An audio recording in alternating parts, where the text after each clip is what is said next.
계시록 4장 1절에서 끝절 말씀까지 보겠습니다.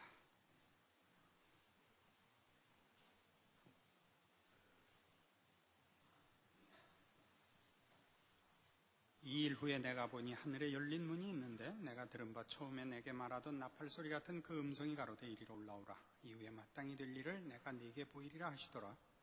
내가 곧 성령에 감동하였더니 보라, 하늘에 보좌를 베풀었고 그 보좌 위에 앉으신 이가 있는데 앉으신 이의 모양이 벽옥과 홍보석 같고 또 무지개가 있어 보좌에 둘렸는데 그 모양이 녹보석 같더라. 또 보좌에 둘려 24보좌들이 있고 그 보좌들 위에 24장로들이 흰옷을 입고 머리에 금면류관을 쓰고 앉았더라. 보좌로부터 번개 음성과 내성이 나고 보좌 앞에 7 등불 켠 것이 있으니 이는 하나님의 7 영이라. 보좌 앞에 수정과 같은 유리 바다가 있고 보좌 가운데와 보좌 주위에 4 생물이 있는데 앞뒤에 눈이 가득하더라. 그 첫째 생물은 사자 같고 그 둘째 생물은 송아지 같고 그 셋째 생물은 얼굴이 사람 같고 그 넷째 생물은 날아가는 독수리 같은데 4 생물이 각각 6 날개가 있고 그 안과 주위에 눈이 가득하더라. 그들이 밤낮 쉬지 않고 이르기를 거룩하다 거룩하다 거룩하다 주 하나님 곧 전능하신 이여 전에도 계셨고 이제도 계시고 장차 오실 자라 하고 그 생물들이 영광과 존귀와 감사를 보좌에 앉으사 세세토록 사시는 이에게 돌릴 때 24장로들이 보좌에 앉으신 이 앞에 엎드려 세세토록 사시는 이에게 경배하고 자기의 면류관을 보좌 앞에 던지며 가로되 우리 주 하나님의 영광과 존귀와 능력을 받으시는 것이 합당하오니 주께서 만물을 지으신지라. 만물이 주의 뜻대로 있었고 또 지으심을 받았나이다 하더라. 이 4장은 하늘 보좌에 관한 우리 성부 하나님의 위엄과 영광에 관한 환상입니다. 오늘 우리가 보려고 하는 것은 이 하늘이 열리고 거기 하늘 보좌에 앉으신 우리 하나님이 영광 중에 계시다 하는 이 요한의 환상을 그 중심으로 말씀을 풀 작정입니다. 하늘 또는 하늘의 보좌, 이렇게 얘기하면 우리는 맨 먼저 떠오르는 개념이 높으신 위엄과 권세, 지위 이런 것들을 생각하게 되고 땅과 구별되는 초월, 거룩, 영원 이런 개념들을 하늘에 대하여 우리가 가지고 있습니다. 그것은 일반적으로도 가지는 생각이지만 우리 성경에서도 우리 일반적으로 가지는 하늘의 이미지에 대하여 성경에서도 그 인간이 하늘에 대해서 가지는 그런 이미지들을 차용해서 쓰고 있습니다. 왜냐하면 거기에 계시는 하나님의 독특하심과 초월하심과 거룩하심에 대하여 우리의 이해를 돕기 위하여 그렇게 차용하고 있죠. 그러나 이런 하늘문이 열리고 하늘에 보좌가 있고 거기에 앉으신 이가 이러이러 하시더라라는 이 묘사들은 하나님이 얼마나 존귀하신가 높으신가 하는 권세나 지위에 관한 차원에서 이 묘사를 하고 있는 것이 1차 목표가 아닙니다. 훨씬 더 중요한 이유로 하늘이 열리고 거기 보좌가 있더라라는 환상을 사실 계시록 4장이 기록하고 있고 이 기록의 의의를 제대로 이해할 때에만 우리는 그 뒤에 이어나오는 종말에 관한 환상들을 제대로 이해할 수 있습니다. 예를 들면 마태복음 3장에 가시면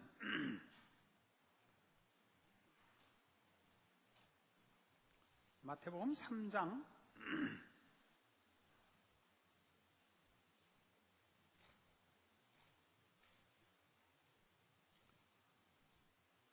13절에 이제 예수님께서 공생애를 시작하시는 그 시작의 그 첫 발걸음으로서 세례 요한에게 세례를 받습니다. 그래서 이 세례를 받자 16절에 예수께서 세례를 받으시고 곧 물에서 올라오실새 하늘이 열리고 하나님의 성령이 비둘기같이 내려 자기 위에 임하심을 보시더니 하늘로서 소리가 있어 말씀하시되 이는 내 사랑하는 아들이요 내 기뻐하는 자라 하시니라. 이렇게 나옵니다. 여기 이제 하늘이 열리고 열린 하늘에 대한 그 중요한 힌트가 나옵니다. 그러니까 우리는 하늘 그러면 조금 전에도 일반적인 우리 인간이 갖는 종교적 본성에 의한 이해로도 하늘은 이 땅과 다르고 인생과 다르고 하는 초월과 영광과 신적 속성의 상징의 대표적 이미지로서 하늘을 연상합니다. 그것이 성경에도 그런 차원에서 우리의 이해를 돕기 위하여 하나님의 초월되심과 영광됨을 설명하기 위하여 하늘을 차용해서 씁니다.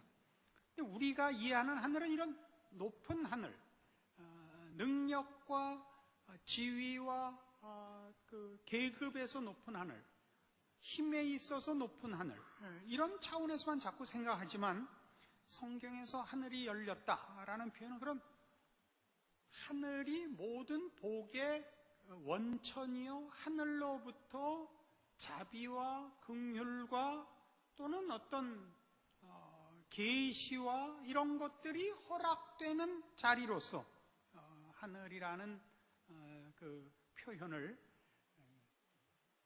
사용하기를 즐겨한다 하는 것입니다. 그러니까 이 지금 예수님께서 세례를 받으시고 이제 공생애를 시작하시는 것으로 이제 예수님은 메시아직의 공식적인 사역에 들어가십니다. 그러자 하늘문이 열리는 것입니다. 그렇게 함으로써 성경이 가르치려고 하는 것은 예수님이 메시아시고 메시아 되신 예수님께서 공생애를 시작하심으로 종말이 시작되고 있다는 것을 나타내고 있습니다. 그 종말이 시작됐다는 것은 뒤에 4장에서 예수님께서 그의 공생의 첫 선언을 회개하라 천국이 가까웠느니라와 연결되는 말씀이고, 이런 예수님의 메시아직 수행이 하늘로부터 계획되고 허락된 일인 것을 우리에게 분명하게 나타내고자 하는 것입니다. 요한복음 1장에 가시면 그래서 요한복음 1장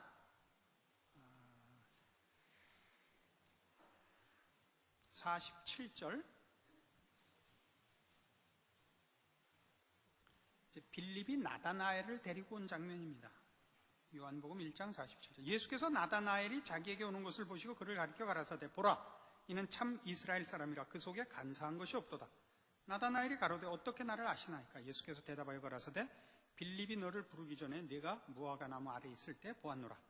나다나엘이 대답하되 랍비여 당신은 하나님의 아들이시오 당신은 이스라엘의 임금이로소이다. 예수께서 대답하여 가라사대 내가 너를 무화과 나무 아래서 보았다 함으로 믿느냐? 이보다 더 큰 일을 보리라. 또 가라사대 진실로 진실로 너에게 이르노니 하늘이 열리고 하나님의 사자들이 인자 위에 오르락 내리락 하는 것을 보리라.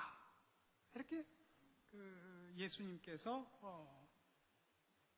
당신의 사역과 당신의 중요성, 의미를 이렇게 설명하십니다. 하늘이 열리고 하나님의 사자들이 인자 위에 오르락 내리락 하는 것을 보리라. 어떤 사건을 연상시키느냐 하면 여러분 잘 아시는 베델 사건입니다. 그렇죠? 야곱이 형의 낯을 피하여 외삼촌 집으로 피난 가다가 베델에서 잠이 들어 꿈에 하나님이 나타나시는 거죠. 하나님의 사자가 사다리에서 오르락 내리락 하는 것을 본 그 사건을 여기 인용하고 있습니다. 그러면서 바로 예수님이 그 하늘과 땅을 잇는 말하자면 사다리요, 하늘 문을 여는 열쇠를 쥔 이요, 이렇게 예수님의 사역과 그 위치를 설명하고 있는 것입니다. 그러니까 이런 얘기들은 다 앞으로 일어날 계시록에 기록된 환상들, 종말에 일어날 일들, 역사의 그 결말, 이런 것들이 다 땅에서 일어나는 일들에 의해서 어떻게 우연히 또는 땅들의 조건들에 의한 조합에 의한 결과가 아니라 하늘로부터 계획되고 한치의 오차도 없이 그렇게 시행되어 결말될 일들인 것을 시사하며 그 일을 위하여 예수 그리스도께서 이 일을 풀 유일한 주인으로 열쇠를 쥐고 이 땅에 오셨음을 말하고 있습니다.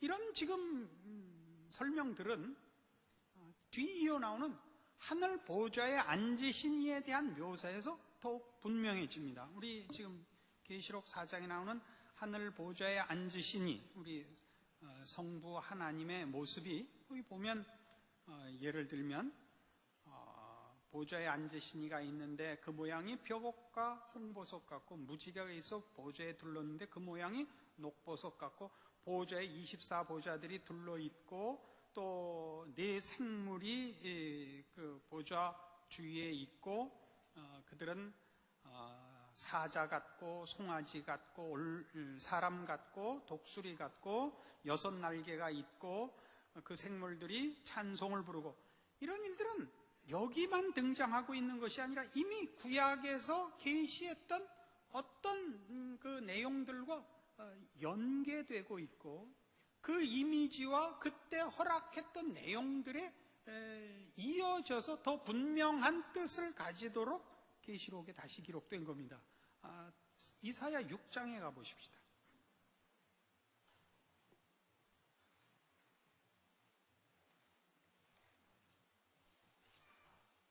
지금 봤던 그 표현이 여기도 얼마나 분명한가 보십시다. 이사야 6장 구약성경 972페이지 이사야 6장 1절입니다.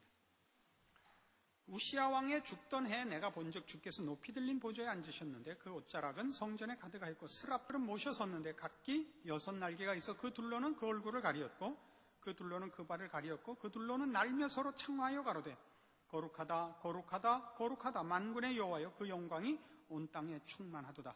이같이 창화하는 자의 소리로 인하여 문지방의 터가 요동하며 집의 연기가 충만한지라.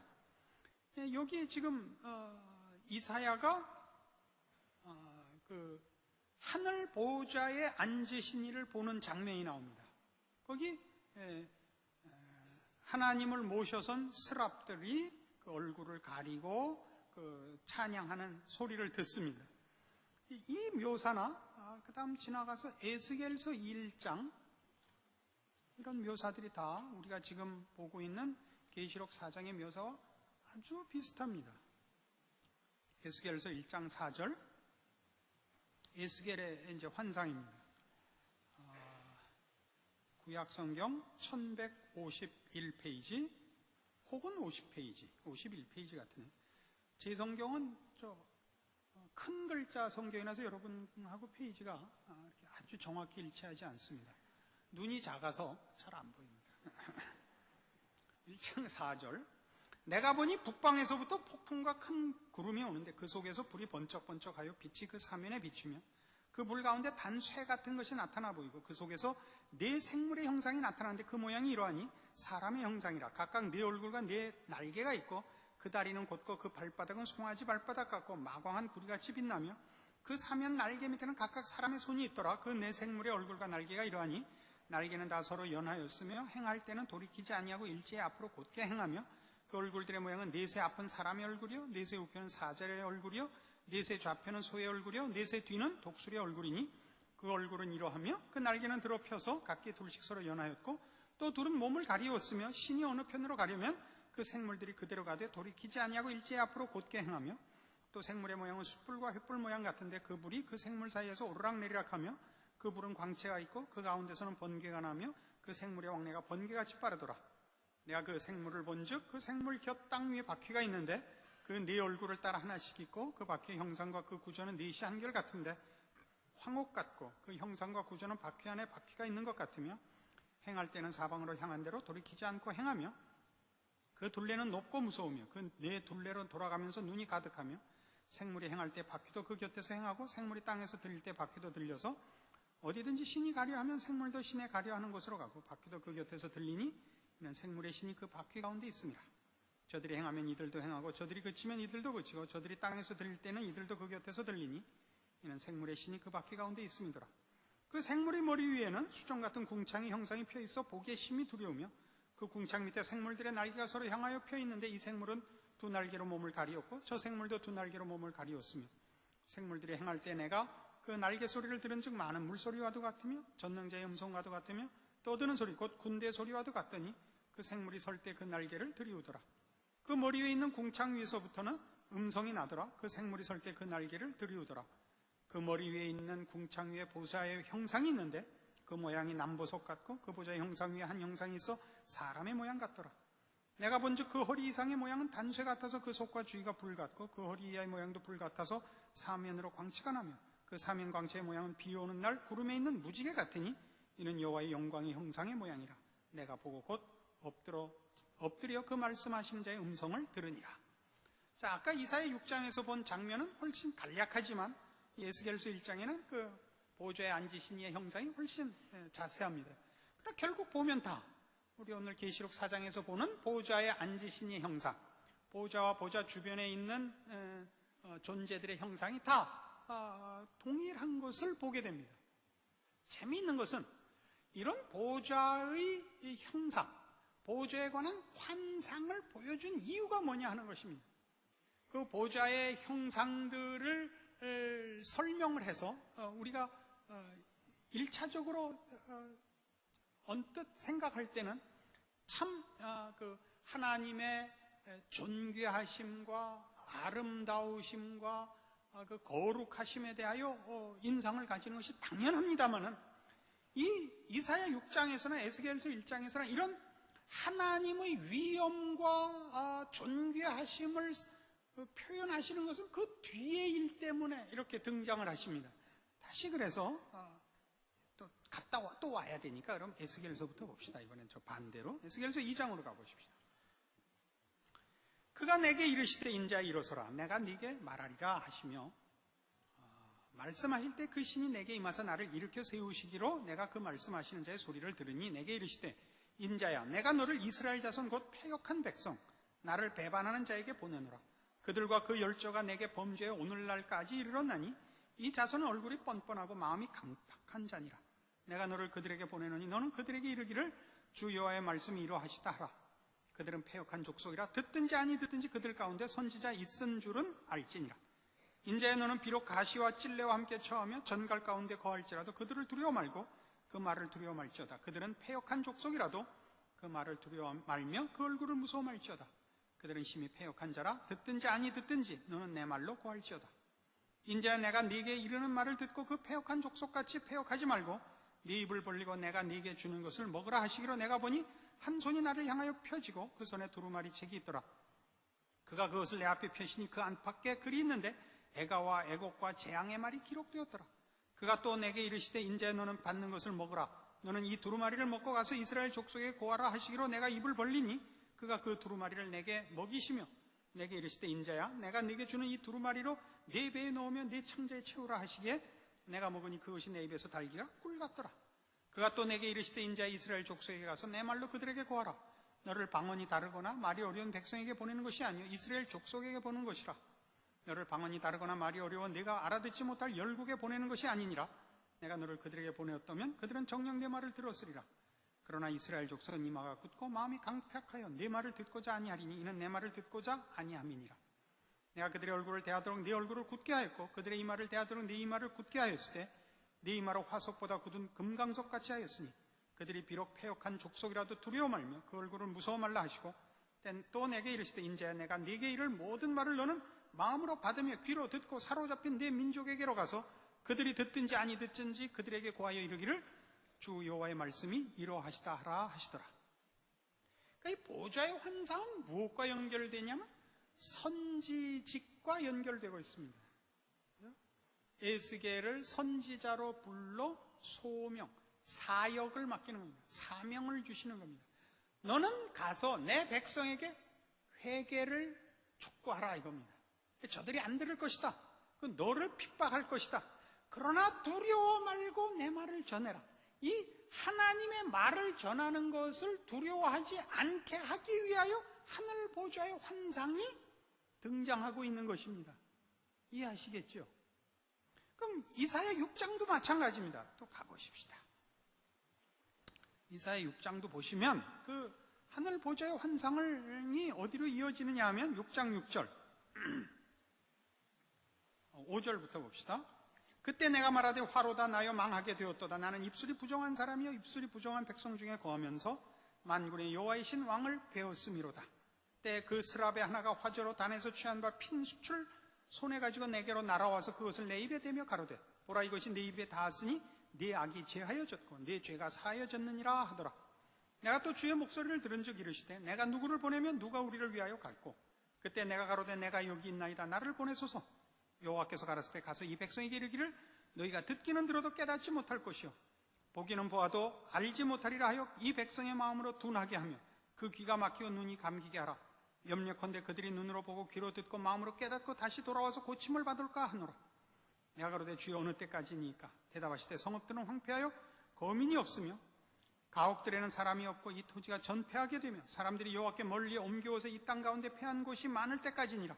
그 중에 10분의 1이 오히려 남아있을지라도 이것도 삼키운 바 될 것이나 밤나무 상수리나무가 배임을 당하여도 그 그루터기는 남아있는 것 같이 거룩한 시가 이 땅에 그루터기니라. 둘 다 하나님의 보좌의 형상과 그 하늘 아버지의 영광의 그 환상이 그 허락되는 것은 그 후에 받은 선지직의 수행을 위하여 허락되고 있는 것이다 이겁니다. 그런데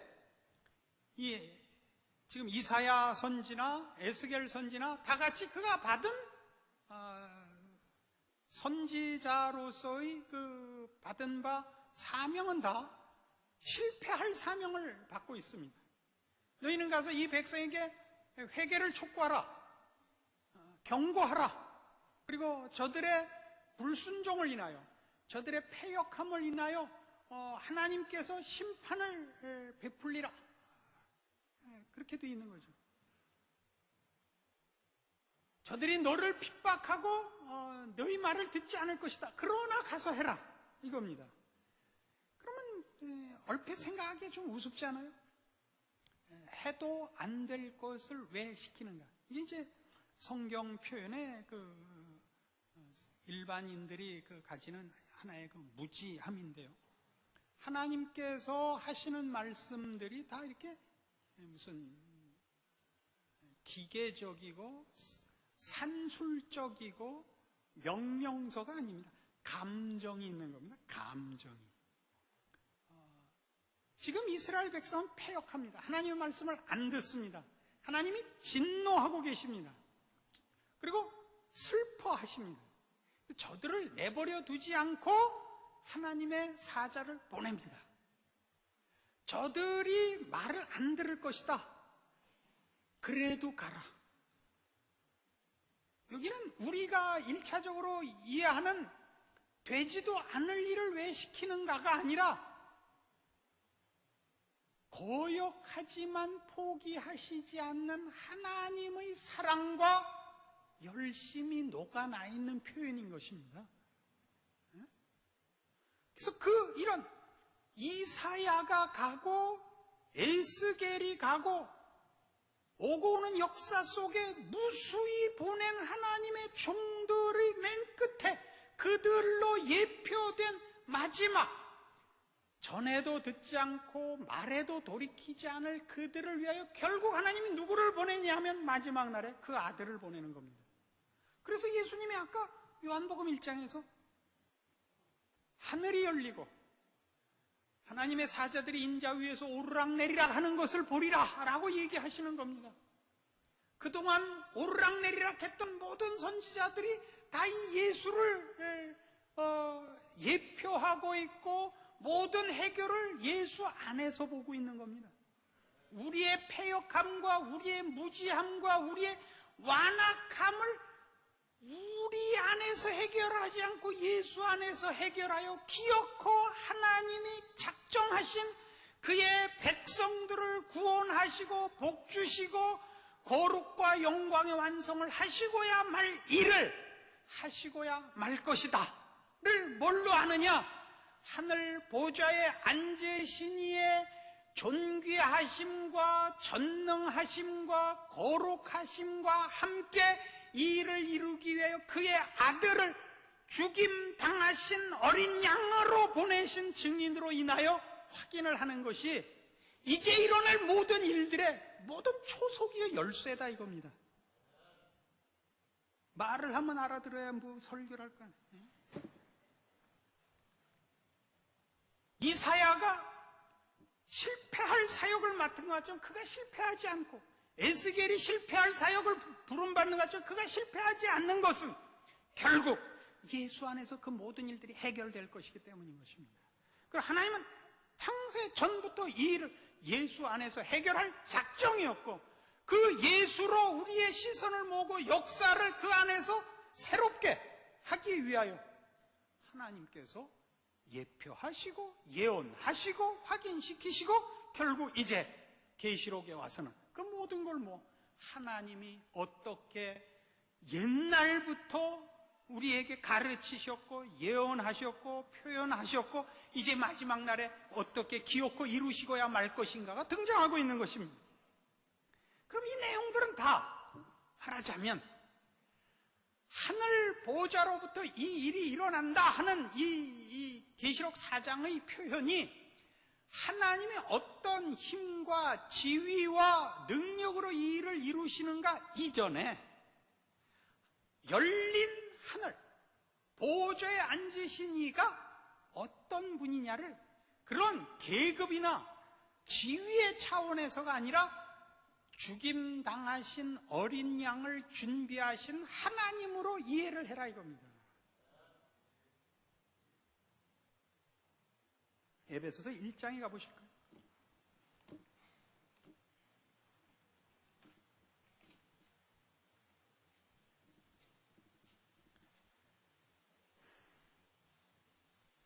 에베소 1장 17절에는 사도 바울이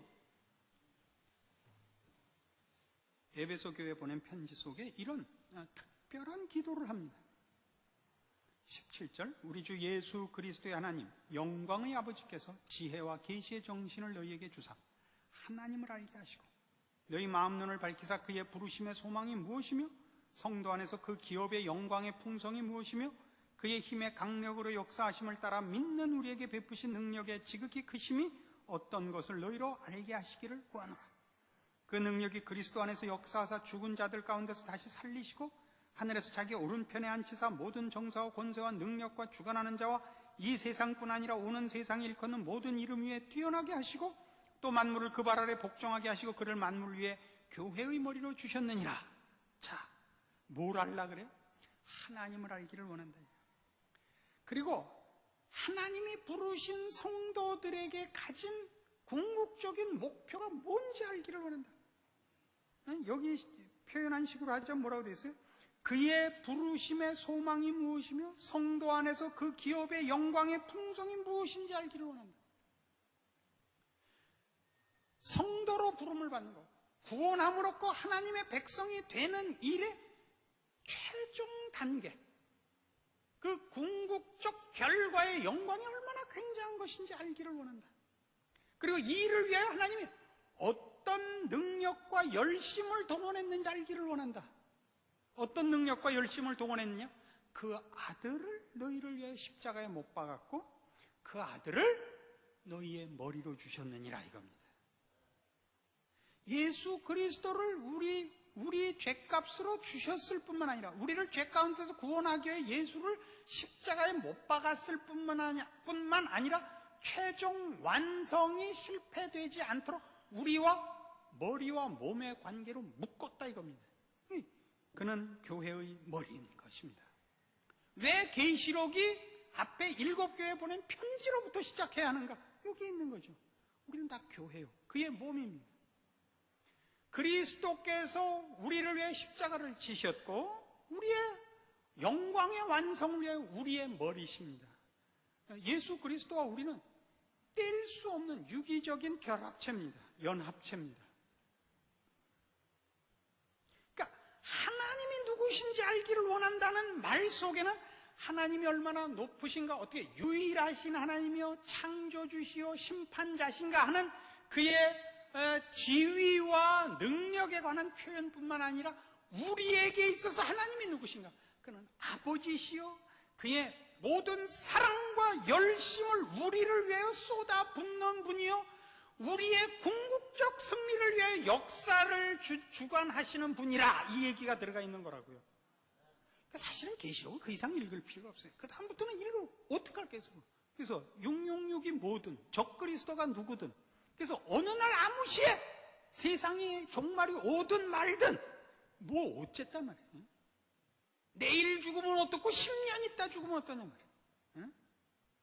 지난번에 어디 신방을 갔다 왔더니 그 암 말기인데 6개월 정도 본다 그러더라고요. 근데 우리 교역자 중에 우리 목사님 한 분이 무슨 일로 병원에 갔다 왔는데 자기도 시한부가 됐다. 이게. 뭔데? 50년밖에 앞으로 못 산다 그랬대. 우린 다 시한부라고요. 응? 왜 6개월 있다 죽는다 그러면 갑자기 정신이 나가지고 이제부터 똑바로 살아야겠다 이러고, 앞으로 30년이 남았다 그러면 6개월 전에 종쳐 주십시오 그러고 개판으로 살고, 그리고 사실은 6개월 선고 받은 사람보다 내가 먼저 벤츠에 처박혀서 돌아가실지 모르는 문제는 아무도 생각을 안 하고 있냐 말이야. 응? 계시록의 모든 뒤에 나오는 환란들은 보면 심판이기 이전에 다 경고라고요. 응? 이사야와 에스겔이 받았던 선지자의 그 선지자로서의 사명이 뭐였어요? 가서 심판을 경고하는 거였어요. 심판을 경고하는 거. 돌이키라 말이죠. 돌이키라 말이죠. 그러니까 우리가 말세에 나타날 모든 환란들에 대한 겁을 먹는 것은 그건 아주 잘못된 시각입니다. 이게 성경도 모르고 하나님도 모르는 소치예요. 세상에 우리를 패배시키거나 손해시킬 것이 없습니다. 고통을 주는 것은 있는데 그것은 하나님이 하시는 겁니다. 왜요? 우리의 유익을 위하여. 자, 결론적으로 이렇게 생각해 보세요. 여러분의 저 인생 현실에서 여러분을 불행하게 하는 게 뭐죠? 모두 다 물질이에요. 여러분의 불행은 원인이 다 물질이에요. 여러분이 행복하지 못한 이유는 물질이 부족해서가 아니라 신앙이 없어서예요. 이 하나님, 우리에게 이 아들을 주신 하나님이 하늘 보좌에 앉으셔서 이 세상 역사를 주관하시고 나를 지켜보고 있는데 우리에게 뭐가 부족하냐면, 우리에겐 부족할 게 없어요. 다윗의 고백같이 여호와는 나의 목자시니 내게 부족함이 없으리로다예요. 근데 우리 잘 아는 어떤 분은 그렇게 했죠. 여호와는 나의 목자신데 난 왜 이렇게 부족한 게 많을까?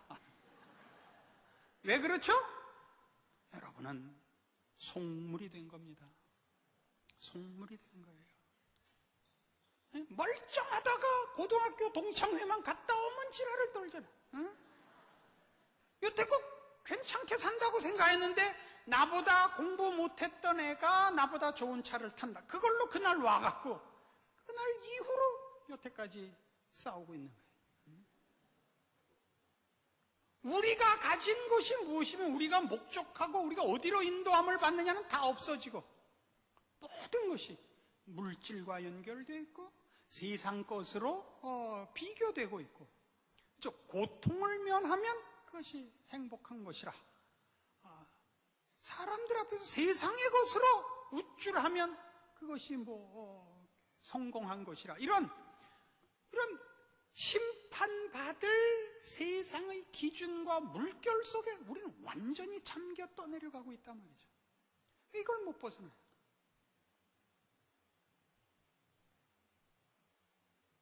여러분 모두의 신앙을 점검하십시오.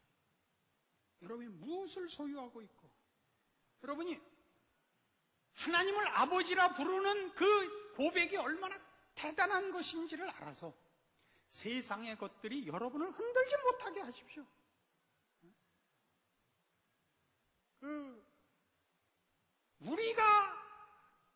우리에게 필요한 것 중에 부족한 것이 있다면 하나님이 그것을 아끼실 이유가 없습니다. 여러분은 부족하다고 느끼는데 아무리 기도해도 하나님이 주시지 않는 것은 하나님이 볼 때 그게 여러분에게 필요 없기 때문입니다. 사도 바울은 사단의 가시를 빼달라고 3번 기도했으나 허락받지 못했습니다. 왜요? 약할 때 우리가 더 강하기 때문이라. 이것이 바울이 얻은 답이었습니다. 여러분의 현실 속에, 인생의 현실 속에 여러분을 절망케 하고 여러분을 비참하게 만드는 것들이 무엇인가 보십시오. 다 세상의 것들입니다. 그것에 지지 마십시오. 여러분이 가진 것, 아무도 뺏을 수 없는 것, 그 안에서 여러분의 하나님 안에서의 평안과 감사와 자랑과 그리고 여러분의 책임을 확인하셔서 이 마지막 때를 사는 하나님의 사람들이 마땅히 져야 하는 책임들을 지는 사람들이 되시고, 돌아다니면서 그 쓸데없는 비교를 하는, 그 쌍노모 백화점 버스들 7월부터 안 다닌다니까 난 아주 좋아요. 뭐 다시 다니게 하라고 또 데모들 하고 지랄이라는데, 다시 다니기만 하면 내가 다 쫓아다녀서 쏴 죽일 거예요. 여러분들이 무엇으로 여러분을 점검해야 되는가? 제발 믿는 사람다운 자리로 돌아오시기를 주의 말씀으로 경고합니다. 기도하십시다. 하나님 아버지 은혜를 감사합니다. 하나님께서 우리를 위하여 그 아들을 보내셨고 그 아들을 통하여 하늘의 모든 것들로 우리에게 주셨습니다. 과연 여호와는 우리의 목자시고 우리는 부족할 것이 없는 하나님의 백성입니다. 하나님은 우리를 잔잔한 물가로 푸른 초장으로 인도하셨고 사망의 음침한 골짜기에서도 우리는 두려워할 것이 없습니다. 하나님께서 우리에게 영광의 면류관을 씌울 것이요 하나님의 집에서 영원토록 하나님과 함께 살게 될 것을 알기 때문입니다. 잠시 사는 세상, 저 심판받고 썩어 없어질 것들을 인하여 우리의 영원한 것들을 외면하거나 있는 실패와 무지와 못난 일에서 우리를 구원하사 우리의 짧은 인생이 하나님의 사람다운 충성과 인내와 승리로 이어지게 하여 주시옵소서. 예수님 이름으로 기도합니다.